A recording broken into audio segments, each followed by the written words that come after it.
അപ്പോൾ അംജദ, ഇന്ന് O P D നല്ല തിരക്കായിരുന്നു. എല്ലാം കഴിഞ്ഞു അല്ല ആരെങ്കിലും ഉണ്ടോ ഇനി? ഇല്ല സർ, പേഷ്യൻസ് എല്ലാം കഴിഞ്ഞു സർ. ഓക്കെ, അപ്പോൾ you were asking me for a leave for tomorrow. നാളെ ഒരു ഫ്രണ്ടിന് സെൻഡ് ഓഫ് ചെയ്യാനുണ്ടെന്ന് പറഞ്ഞിട്ടുണ്ടായിരുന്നു. സർ ആ ലീവ് എടുക്കുന്നില്ല സർ. അവളുടെ ലീവ് അവൾ കുറച്ചും കൂടെ പോസ്റ്റ്പോൺ ചെയ്തു. Okay, why, what happen? കഴുത്തിൽ ചെറിയൊരു മുഴ പോലെ ഉണ്ടായിരുന്നു സർ. ഒരാൾ അതും ബ്ലഡ് ടെസ്റ്റ് ചെയ്തു, അതിൽ നോർമലാണ്. സ്കാനും ചെയ്തു സർ. അപ്പോൾ അതിൽ മൾട്ടിപ്പിൾ നോഡ്യൂൾസ് ഉണ്ടെന്ന് പറഞ്ഞു.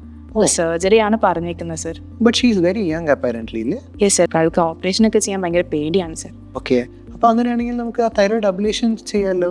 സർ അപ്പോൾ അനസ്തേഷ്യയും പുള്ളിക്കാരിക്ക് പേടിയുണ്ട് സർ. അനസ്തേഷ്യ ഒന്നും വേണ്ടി വരില്ല. ഇല്ല, നമുക്കിത് തൈറോയിഡ് അബ്ലേഷൻ ഒരു ലോക്കൽ അനസ്തേഷ്യയിൽ ചെയ്യുന്ന ചെറിയൊരു പ്രൊസീജിയറാണ്.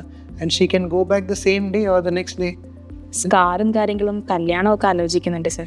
ഇല്ല, even scar will not be happening. It is just 2 mm ചെറിയൊരു ഇതുണ്ടായിരിക്കും. അത് പുറത്ത് പോലും കാണാൻ പറ്റില്ല. It will be a very simple procedure and she can even continue her plans to go abroad immediately. ഇപ്പോൾ തൈറോയിഡിൽ വരുന്ന മുഴകൾക്ക് നമുക്ക് സർജറി മാത്രമല്ല ഓപ്ഷൻ. നമുക്കിങ്ങനെ തൈറോയിഡ് അബ്ലേഷൻ അല്ലെങ്കിൽ എംബോലൈസേഷൻ പ്രൊസീജിയേഴ്സും ഒരു ഓപ്ഷനാണ്. നിങ്ങളുടെ പരിചയത്തിൽ ആർക്കെങ്കിലും ഇങ്ങനെ പ്രശ്നങ്ങളുണ്ടെങ്കിൽ അവരെ അടുത്തുള്ള ഇൻ്റർവെൻഷണൽ റേഡിയോളജിസ്റ്റിനെ ഒന്ന് പോയി കാണാൻ പറയും.